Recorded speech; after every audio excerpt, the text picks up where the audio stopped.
driving force behind the recovery from the hurricane in Puerto Rico. He is working on something that is desperately needed there, clean water. Julia Deng is here, and you had a chance to talk with him and how this all got started. That's right, Scott. It really started as kind of a homegrown backyard type of project. It all began when a stranger went up to him after Hurricane Maria, begging for water. He gave him a gallon of clean water that he had purified at home. And then he kept on going, filtering and hand delivering up to 100 gallons a day. He's just one call away, but living a different reality. Just to be able to find one case of water down here right now is almost impossible. Indiana native Christopher Manis moved to Puerto Rico in April. He and Francis Alicea happened to be in Europe when Hurricane Maria hit.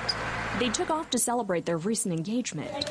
He went home to an island brought to its knees. A lot of these people were collecting water from streams or springs or rivers or contaminated wells, and it just wasn't safe for these people to consume. He got to work immediately, tapping into his desire to help and the water tank behind their home. He MacGyvered his own filtration system.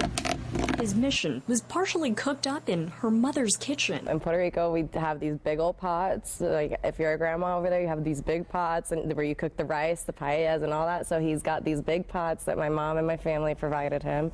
He got these cinder blocks, and he grabbed some of that debris that was out there and started burning the debris and purifying the water, boiling it, and then he took additional steps with the aqua tabs. And then taking it and distributing it throughout town, either door to door to local businesses. Now partnered with a nonprofit, they're thinking bigger. We are actually going to install a 250-gallon cistern at the elementary school in Calvache, and we're going to attach about 6 separate filters to that cistern.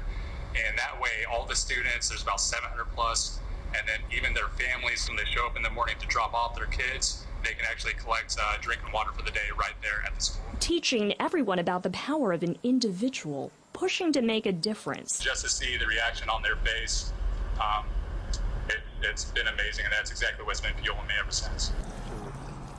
So you know how it works. When you do a job well, then you're, sort of inspired to do even more. This is an expanding effort as we speak.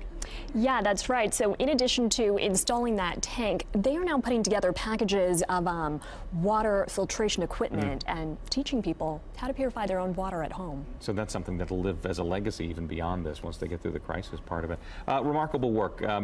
Keep in touch with him. Let us know how this goes. Julia Deng, thank you very much. It is